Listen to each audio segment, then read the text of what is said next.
Quem está feliz com Jesus, levanta a mão, deixa eu ver. Aleluia. Queridos, graças a Deus por mais uma noite. Hoje eu quero louvar a Deus pela sua vida que está aqui na casa do Senhor. Você que anseia por esse dia, anseia para chegar o domingo, para que você venha junto conosco celebrar aqui, entregar o teu melhor louvor, a tua adoração, àquele que reina hoje e para sempre. Eu queria que você abrisse a tua Bíblia comigo, lá em Lamentações de Jeremias, no capítulo 3, eu quero agradecer a você também que abriu as portas da sua casa para que a gente entrasse aí pelo nosso canal no YouTube. Tenho certeza que Deus vai abençoar a sua vida também, em nome de Jesus. Lamentações de Jeremias, capítulo 3, versículos 18 a 21. Ligue a sua Bíblia, abra a sua Bíblia, vamos desfrutar do maná celestial essa noite. Todos acharam? Diga amém. Diz assim um texto na minha tradução, a NVI, diz assim: por isso digo, meu resplendor já se foi, bem como tudo que eu esperava do Senhor. Lembro-me da minha aflição e do meu delírio, da minha amargura e do meu pesar. Lembro-me também do que pode me dar esperança. Vamos meditar nessa noite apenas nesse versículo 21, quando ele diz: lembro-me também do que pode me dar esperança. Mas eu gostaria que você deixasse a tua Bíblia aberta, para que quando você olhasse para esses versículos anteriores, do 18, 19, 20, você entendesse um pouco do que estava acontecendo aqui nesse momento com o profeta Jeremias. Para que você entenda, eu vou tentar resumir o máximo possível aqui de quem foi esse profeta. O profeta Jeremias escreveu em torno de 50, 51 capítulos, salvo engano, do seu livro. Foi um tempo onde ele exortou o povo, onde ele pregou o arrependimento, onde ele entregou uma mensagem de justiça, onde ele falava para o povo que o povo deveria se arrepender, porque Deus estava ali disciplinando o seu povo, e que Deus, apesar de amar o seu povo, ele iria corrigi-lo. Esse profeta vai preso, esse profeta é açoitado, esse profeta ele é xingado, ele vai ser escorraçado pelas pessoas. Esse homem sofre tanto, mas não deixa de fazer aquilo que Deus tinha falado para ele. Aproveitando que depois do livro de Jeremias, ele vai escrever Lamentações de Jeremias, porque de tanto ele falar e ele pregar para as pessoas que se arrependessem dos seus pecados, que se voltassem para Deus, ele via que a sua mensagem era rejeitada, e ele via que a cada dia o povo estava mais obstinado a desobedecer a Deus e a andar distante dele. Agora esse homem, ele não vai apenas escrever exortações, esse homem não vai apenas escrever palavras, de justiça, esse homem vai pregar agora chorando. É por isso que é Lamentações. Então esse profeta pregava chorando, ele chorava porque o povo não mudava, ele chorava porque o povo não se arrependia, ele chorava porque o povo ainda assim o rejeitava. E aí você olha para esse contexto, dentro desse texto ele diz: o meu esplendor já se foi, bem como tudo que eu esperava do Senhor. Eu lembro-me da minha aflição e do meu delírio, da minha amargura e do meu pesar.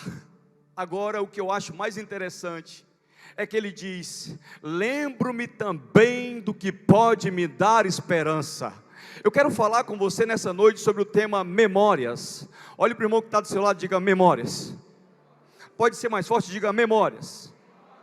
Queridos, todos nós, não sei se você já parou para pensar, mas nós temos a facilidade de guardar na memória lembranças dolorosas do nosso passado, frustrações, decepções, tempos difíceis e por aí vai. Esse versículo que nós lemos agora faz parte desse contexto. É uma de muitas das lamentações do profeta Jeremias. Esse homem se lembra de como Deus havia disciplinado, como Deus havia julgado o seu povo.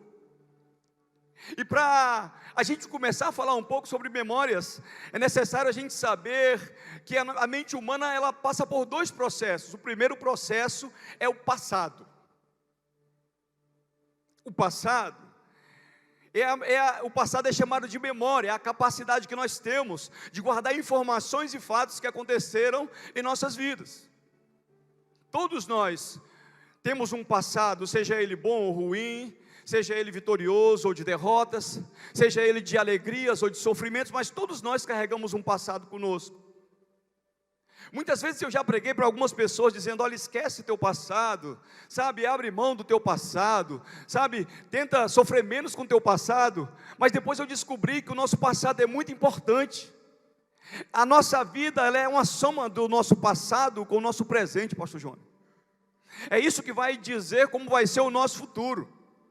Agora, existe um grande problema quando se trata de você ficar preso ao seu passado, principalmente quando ele te remete ao sofrimento.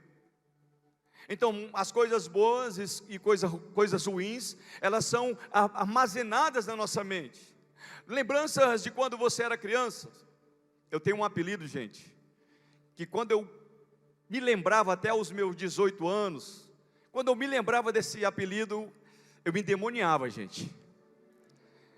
E o pior de tudo, que apelido é assim, quanto mais você se invoca, mais ele pega. Então eu cresci, sabe, com trauma de apelidos. Eu acho que eu tinha pelo menos uns 370 mil apelidos. Mas o que eu mais tinha raiva, eu já estou curado, se você quiser chamar, qualquer hora pode chamar, mas eu já estou curado. Mas o que eu mais tinha raiva é quando eu chegava lá em cima da ladeira da casa da minha avó, que eu ia descer a ladeira, eu ouvia os meus amigos em coro dizendo: besouro! E tinha uns que tinham manha, eles abreviavam o apelido, eles faziam só bzzz. Eu ficava com ódio, eu brigava, eu chorava, eu xingava. E aí um dia eu estava em um determinado lugar, encontrei uns amigos: cara, tu cresceu, cara, tu tá bonito e tal. Bonito eu sempre fui. Mas e aí? Rapaz, eu lembro quando tu passava lá pela rua, que a gente te chamava de besouro, tu ficava louco. Aí eu disse: não, já fui curado disso. Sabe por quê? Porque eu consegui administrar os meus traumas. Eu consegui administrar aquilo que me prejudicava lá no meu passado. Eu consegui, sabe, administrar aquilo que para mim era sofrimento. O problema é quando você sempre sofre pelas mesmas coisas. Quando você está sempre conectado ao teu passado, ao teu sofrimento. Tantas pessoas ainda hoje, já tem mais de 20 anos, 30 anos dentro da igreja, ainda não, sabe, rompeu com o passado de sofrimento, ainda não rompeu com o passado que faz ela sofrer, que paralisou a vida dela. Nós temos que lembrar do nosso passado, sim. Muita coisa do nosso passado vai nos ensinar a ser melhor do que nós éramos antes. Vai ser melhor para a gente hoje, porque a gente aprendeu com o nosso passado. Então, lá na fase de criança, a gente tem muitos problemas, mas não tem boletos para pagar, né? Isso é muito bom na fase de criança. Lá na adolescência, a gente vai para a escola, a gente conhece os amigos, a gente vai para as festas. E ali começa a se descobrir um mundo, sabe, um mundo diferente, que quando a gente era criança a gente não sabia. Eu ainda lembro hoje que quando era dia dos professores, eu gostava de ir para a escola, porque tinha festinha na escola. Eu ainda lembro dos meus amigos da adolescência, sabe, aquela fase legal, dia das crianças, eu já era um marmanjo, mas eu gostava de ficar lá no meio, porque a gente via os amigos, a gente se divertia. Mas quando chega a fase adulta, aí a gente começa, sabe, com problemas, as lutas, sabe, muita coisa mal resolvida do meio do caminho, sabe, namoro que não deu certo, casamento que não vingou, sabe, empresa que quebrou, amigos que nos traíram, pessoas que nos traíram, às vezes a mulher trai o marido trai a mulher, sabe, as coisas ruins da vida acontecem na fase adulta. Mas tem gente carregando o trauma de quando ainda era criança. Sabe, Tem gente que tem uma tendência de lembrar com mais facilidade daquilo que fez bem para ela, daquilo que, sabe, que um dia trouxe alegria para o coração dela, do que daquilo que traz esperança.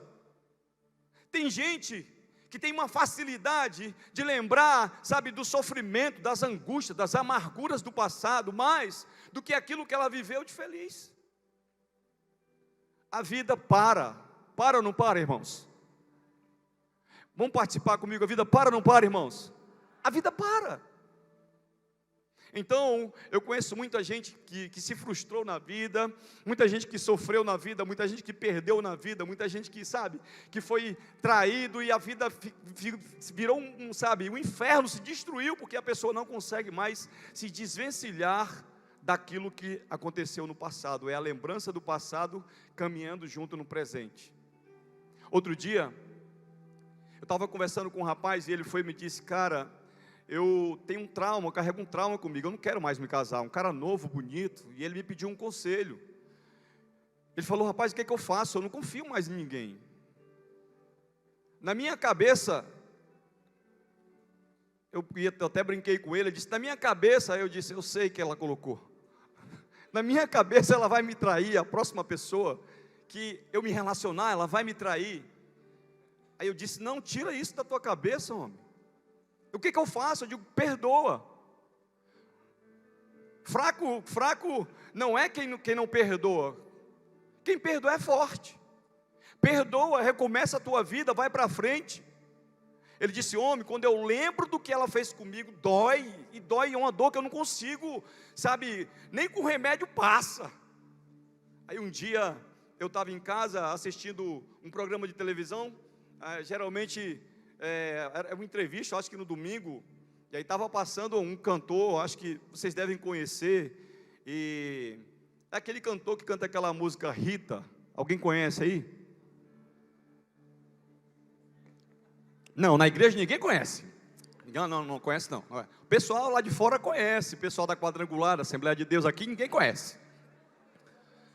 Aí eu ouvi a música, aquelas músicas chiclete, Ô Rita, volta desgramada, ô Rita, que eu perdoo a facada. Eu parei, eu olhei para aquilo ali, eu falei: meu Jesus, a mulher deu uma facada no cara. O cara está dizendo: volta desgramada, volta que eu perdoo a facada. Eu olhei para aquilo, eu fiquei pensando, eu digo: esse cara aqui, ele ama essa mulher. Esse cara ama essa mulher porque ele está perdoando uma facada, meu irmão. Ele está correndo risco de vida, é dormir com o inimigo. Então, eu pensei: esse camarada ama mesmo. Ele vai correr risco de vida, mas o que ele quer é a Rita do lado dele. Essa música, gente, ela passou um tempão na minha mente, um tempão.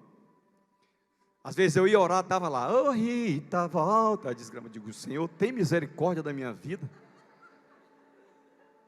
Senhor, me ajuda. Sai, inimigo, de mim. Na minha mente, aquelas músicas chiclete. Outro dia foi a do cabo da lancha, né? O dono da lancha é o cabeça. Tem gente que sabe aí. É esse mesmo cara que canta. Gente, esse camarada aqui, ele me trouxe para uma reflexão. O cantor estava dizendo: não, isso aqui é uma história, isso aqui realmente aconteceu, isso aqui um amigo meu que escreveu essa letra me deu, ele me contou a história. Realmente ele pegou mesmo a facada. Aí o repórter falou: e queria voltar com a mulher que deu uma facada nele? Ele disse: não, peraí, não foi facada, foi gaia. Aí eu falei: se esse camarada perdoa uma facada, ele vai perdoar essa traição também.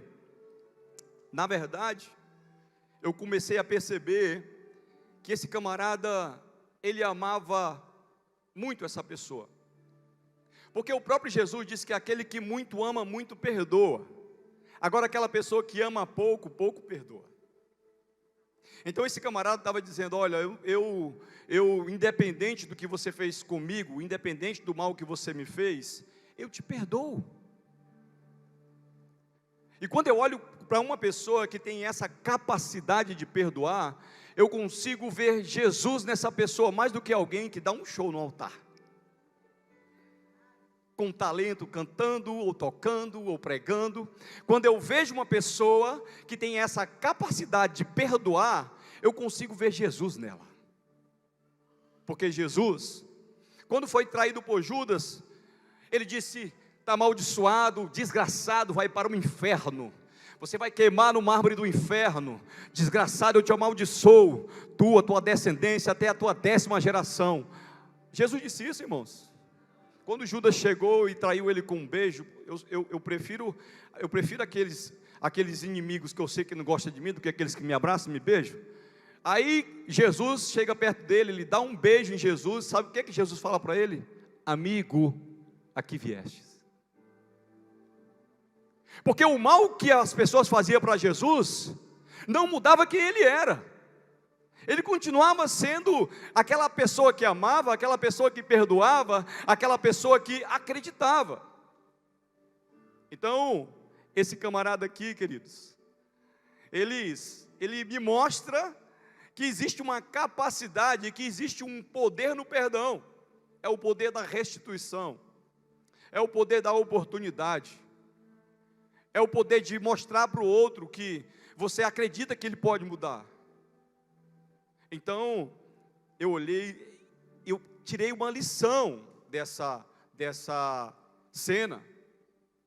Sabe, o tamanho e a capacidade de perdoar daquele homem demonstrava o tamanho do amor que ele tinha pela pessoa que havia lhe feito mal. Porque amor falado é bonito. Agora o amor provado é impactante. Esse camarada aqui, ele não ficou preso, sabe, aquilo que alguém fez a ele no passado. Ele ficou, sabe, ele não ficou preso ao mal que lhe fizeram. Então entenda uma coisa: a vida não é o mal que fizeram a mim, mas aquilo que eu faço com o que fizeram comigo. Sabe, me feriram, o que eu vou fazer com isso? Me fizeram mal, o que eu vou fazer com isso? Falaram mal de mim, o que eu vou fazer com isso? Me caluniaram, o que eu vou fazer com isso? A vida não é aquilo que as pessoas fazem comigo, é aquilo que eu faço com que as pessoas fizeram comigo. Amém ou não amém? Quem está me entendendo até aqui?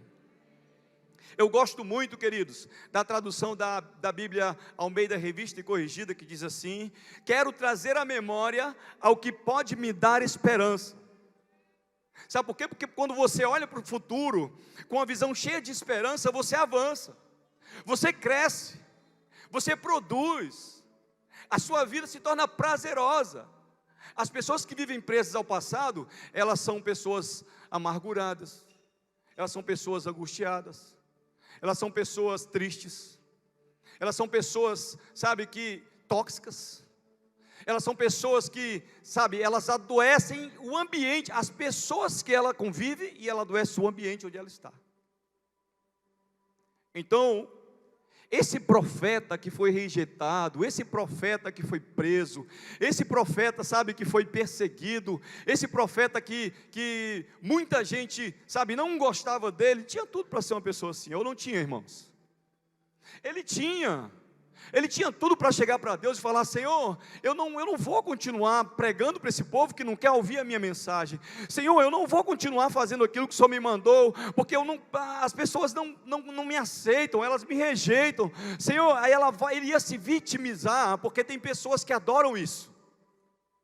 Elas adoram se vitimizar. Tem pessoas, um dia eu fui conversar com um rapaz, fui ajudar um rapaz, nós começamos a conversar e ele falou assim: pastor, você não sabe, você não conhece a minha história.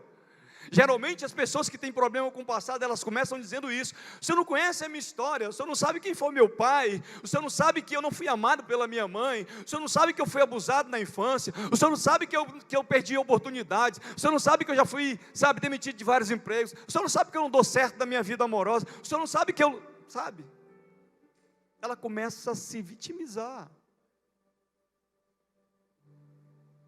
Agora o problema, pastor, o maior problema que eu tenho, e começou a chorar. Descontrolado, pastor, o maior problema que eu tenho, eu não consigo, pastor, não consigo. Não, pastor, calma, homem. Pega aqui o lenço. Qual é o maior problema que você tem? É um problema que eu tive com meu irmão, pastor. Eu pensei que fazia uma semana, um mês, que tinha acontecido aquele problema. Eu digo, homem, que problema é esse? Meu irmão me fez mal, eu não consigo perdoar ele. Eu digo, quanto foi isso? Ele disse, tem 25 anos. 25 anos, pastor, não consigo. É feliz? Uma pessoa que não perdoa é feliz. Queridos, quem fere uma pessoa, você sabia que quando ela se posiciona e ela muda, ela consegue dormir? Ela fez um erro, ela cometeu um erro, mas se ela se posicionar e mudar, ela consegue viver em paz? Quem vive em guerra consigo mesmo é quem não perdoa. E quando a gente não perdoa, a gente dorme com o nosso inimigo.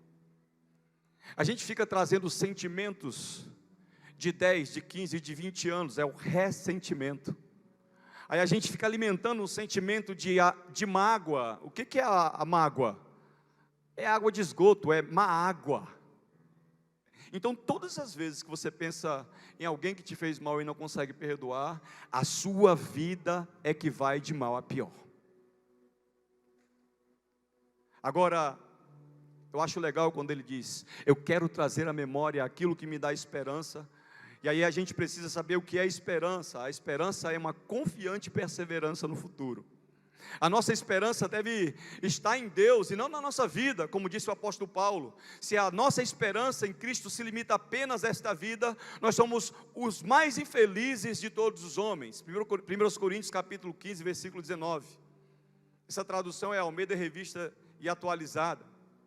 Então a gente pode passar por muita coisa difícil, muitos problemas, muitas aflições, muitas angústias, mas se a gente continuar confiando e esperando no Deus que já fez tanta coisa bonita na nossa vida, lá no nosso passado, a gente vai conseguir ter uma visão de avanço e vai caminhar para o nosso futuro.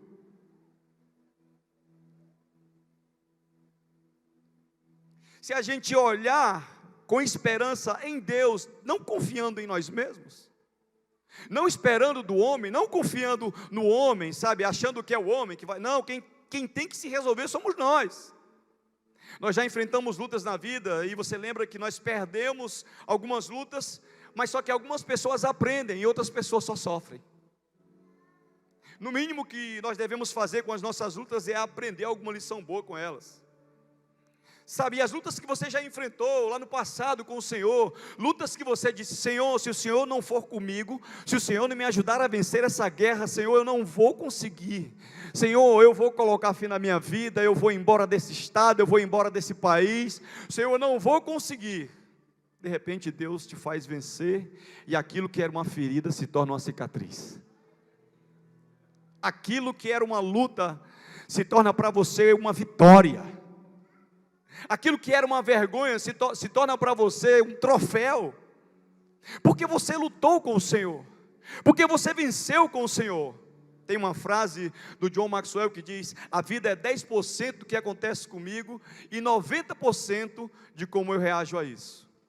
Gente, eu já passei muita luta, eu já passei muitos problemas na minha vida, sabe, agora eu continuo passando, e eu sei que só vai acabar quando a gente estiver na glória, porque a Bíblia diz que quando nós estivermos lá, não vai haver dor, não vai haver morte, nem pranto, nem clamor, nem enfermidade, nem boleto, nem gente chata, porque essas coisas vão passar. Agora quando as lutas vêm, eu faço igual a Davi, eu já matei urso, sabe, quando se levanta um gigante contra mim, eu lembro, eu já matei urso com Deus, já matei leões com Deus, e penso, o que é que esse gigante incircunciso está querendo se levantar contra o ungido do Senhor? É assim,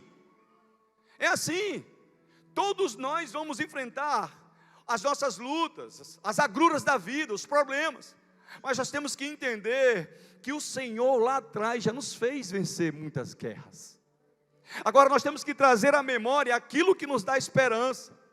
Nós temos que trazer à memória aquilo, sabe, que nos faz sorrir, aquilo que alegra o nosso coração, não aquilo que nos faz sofrer, não aquilo que nos faz chorar, não aquilo que nos faz parar, não aquilo que nos trava. Quantos talentos não tem aqui parados? Quantos ministérios não tem aqui parados? Quantos casamentos aqui não precisam trazer à memória o que traz esperança? Quantas pessoas aqui, sabe, estão com a sua mente confusa, sabe, sem saída, porque está preso no passado? E a palavra para a sua vida é: traga à memória aquilo que lhe dá esperança. Não aquilo que te trava, não aquilo que te para, não aquilo que te faz sofrer, não aquilo que te angustia. Olha para frente, não olha mais para trás, olha para frente, e olha para frente, sabe, com a certeza de que o Senhor Deus, que já te deu vitórias no passado, vai continuar te dando vitórias também agora. Eu lembro, queridos, que um dia eu passei por uma luta, uma tribulação muito forte. Eu fui para um congresso lá em Bogotá, na Colômbia, e aí eu peguei um voo em Porto Maldonado, lá no Peru. Esse voo ia até Cusco, tinha uma duração de 50 minutos, e o avião era um avião pequeno, acho que tinha capacidade para umas 30 pessoas, e ele sobrevoando as cordilheiras dos Andes ali. Naquele voo de 50 minutos, parecia que eu estava indo para Cruzeiro do Sul de carro pequeno. Sabe, gente, uma turbulência, um negócio, sabe, pensa numa luta. Quem já foi para Cruzeiro do Sul esses dias aí? Tem pouco buraco, não tem, irmãos? Só tem um buraco, do Bujari até Tarauacá, mais ou menos ali. Queridos, foi a viagem todinha de turbulência, eu pedindo perdão dos meus pecados, eu pedia perdão até dos pecados que eu não tinha cometido, eu rezava para minha Nossa Senhora, eu ia fazer o sinal da cruz, eu pedia, meu Deus, eu achava que eu ia morrer. Não, eu não achava que eu ia morrer, eu tinha certeza que eu ia morrer. E eu fui com o pessoal da igreja, de repente eu me agarrava na cadeira assim, me esticava, quando eu olhava para o lado, uma peruana, que estava acostumada a voar por ali, olhava para mim mesmo assim, querendo tipo dizer, não sei para que isso, né? E eu para morrer, e a irmã do lado lá da igreja, pastor, o senhor está bem? Pastor, o senhor está bem? Pastor, o senhor está bem? Estou miserável, estou bem, está vendo que eu estou para morrer aqui. Quando chegamos no aeroporto de Cusco, de repente, antes de pousar, eu lembrei que eu tinha uma promessa de Deus, eu tinha umas promessas de Deus que eu não vivia ainda. Aí eu lembrei do profeta, traz a memória que te dá esperança, eu lembrei que eu recebi uma promessa que eu vou pregar nos Estados Unidos, ainda não fui pregar nos Estados Unidos, eu falei, Senhor, os Estados Unidos? Senhor, e Jerusalém, Israel, que o senhor disse que eu ia? Ano que vem, né, pastor?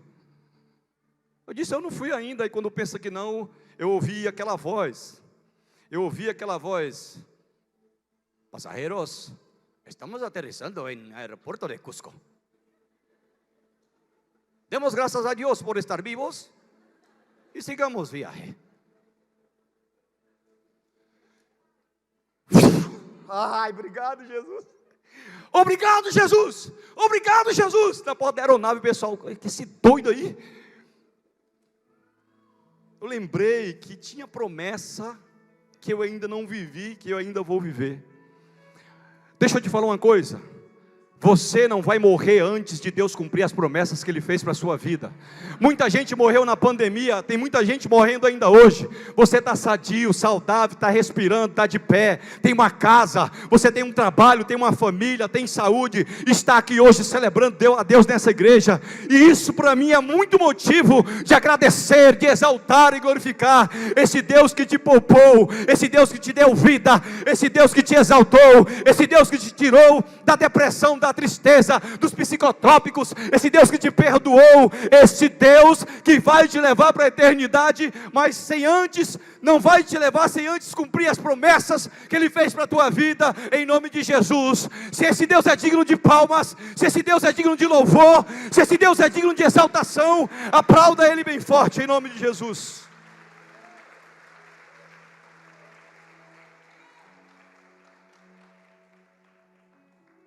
As misericórdias do Senhor são as causas de não sermos consumidos. Elas se renovam toda manhã. A sua fidelidade não tem fim, porque grande é o seu amor por nós. E nós nem merecemos esse amor, mas Ele resolveu nos amar mesmo antes de nós estarmos aqui nessa terra. Você não é uma obra da tua casa, você foi projetado para ser amado e para vencer. Você não é mais um no meio dessa multidão, você é um escolhido, você é um ungido. Você não pode mais ficar com a sua vida paralisada, parada. Você não pode mais ficar, sem produzir. Você não pode mais, viver sem conquistar aquilo que Deus tem para a sua vida. Faça como o profeta disse: quero trazer à memória aquilo que me dá esperança. Embora tudo tenha acontecido de ruim nas nossas vidas, talvez você diga: pastor, já aconteceu tanta coisa ruim comigo. Se eu sentar para contar a minha história para você também, você vai dizer: rapaz, nós dois vamos direto para o céu, né? Faz nem curva. Porque nós já passamos por muita coisa. Deus nos deu essa graça. Deus nos sustentou de pé. Então hoje eu entendo, que nós somos a soma das coisas ruins e das coisas boas, como eu disse lá no início. Que todas as coisas que nós passamos contribuíram para o bem que Deus queria realizar na nossa vida.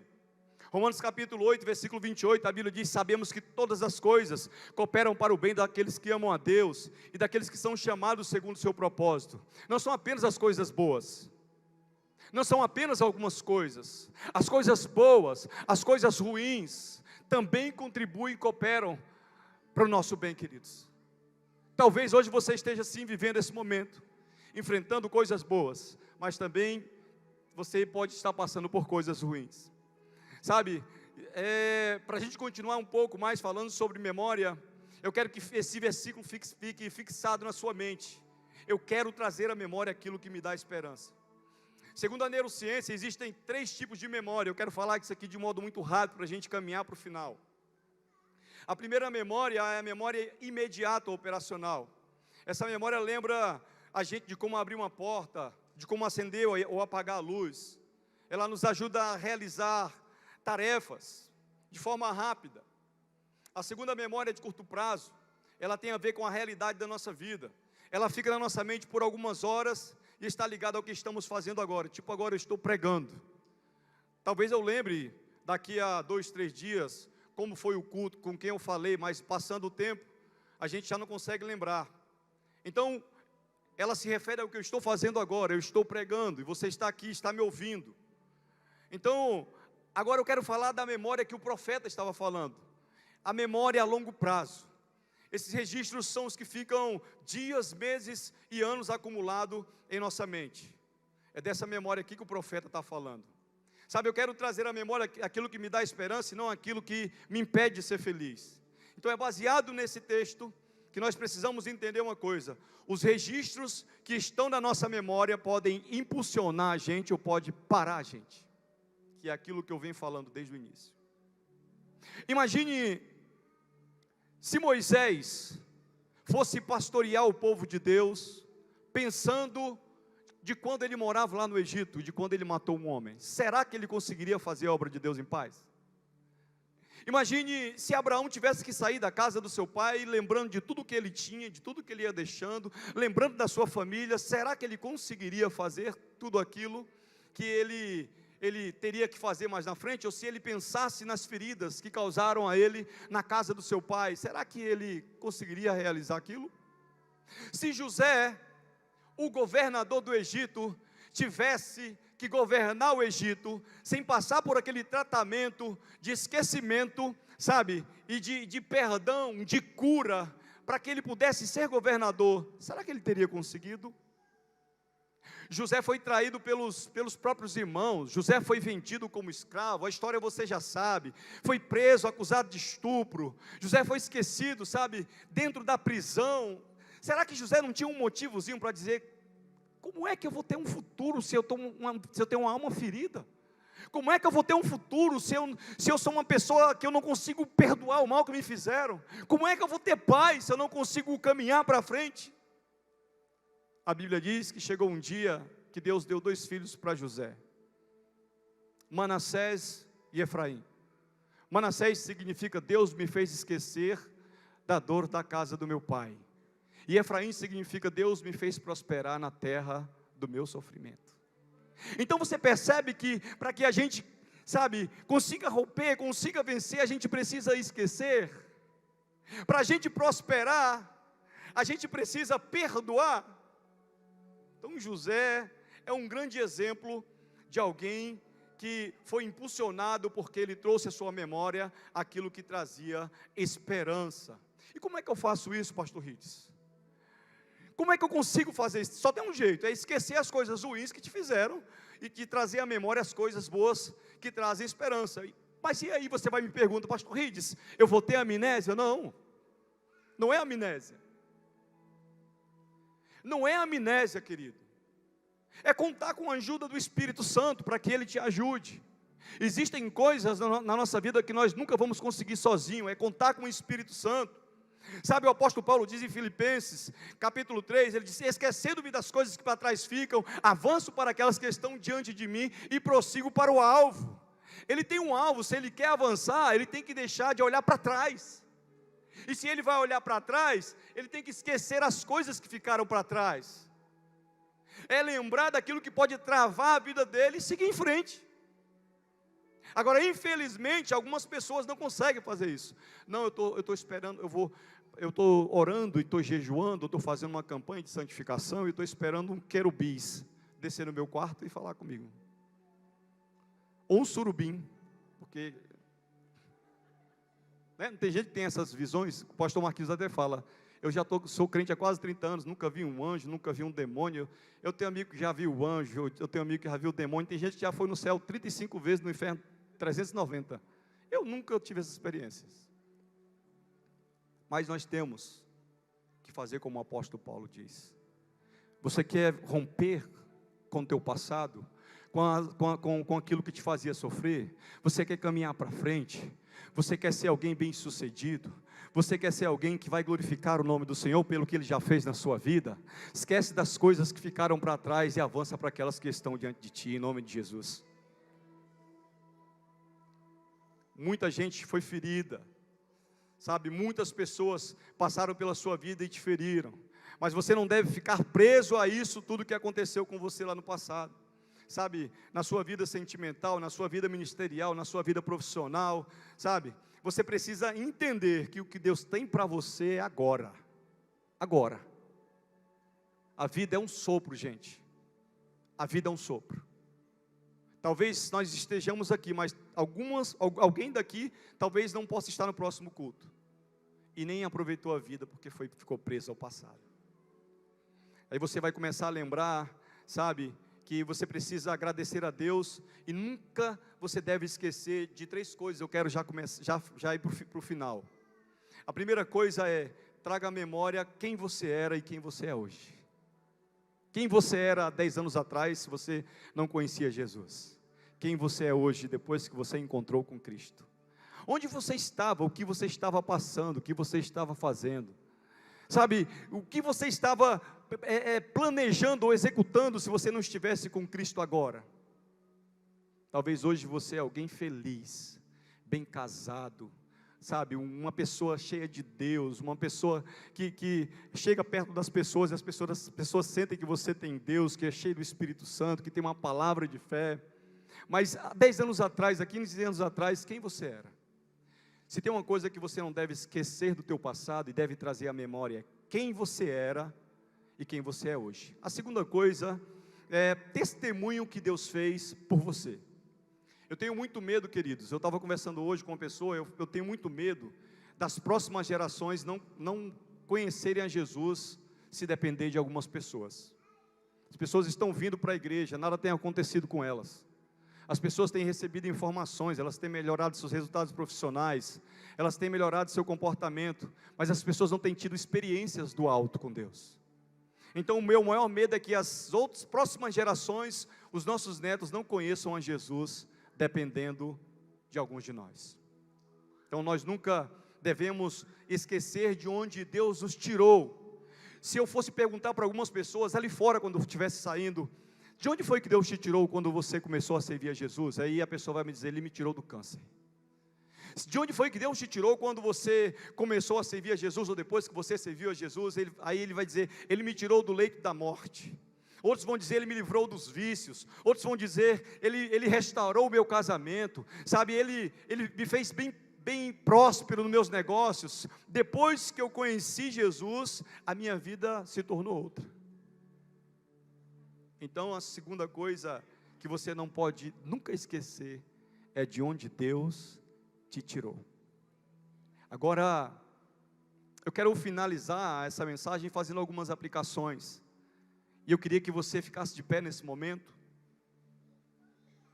porque hoje Deus tem, sabe, um bálsamo para derramar sobre essa igreja. Hoje o Espírito Santo, que já se move no meio do seu povo, já está aqui, já falou com algumas pessoas. Alguns julgos já foram quebrados, algumas cadeias já foram quebradas, sabe, hoje o Espírito Santo está querendo se mover de uma forma, que faça você, sabe, sentir a presença como você nunca mais sentiu.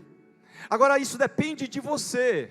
Isso não depende do pregador, isso não depende do louvor, isso não depende de uma atmosfera, isso depende de você. Se você quiser, sabe, ter acesso a esse lugar de cura, se você quiser ter acesso a esse lugar de restauração, se você quiser ter acesso a esse lugar de libertação, se você quiser ter acesso a esse lugar onde a sua memória vai trazer, sabe, os pensamentos de coisas maravilhosas que Deus fez ao seu respeito, que Deus fez na sua vida, hoje, diante desse altar, nós vamos orar e Deus vai restaurar a vida de pessoas aqui. Nós vamos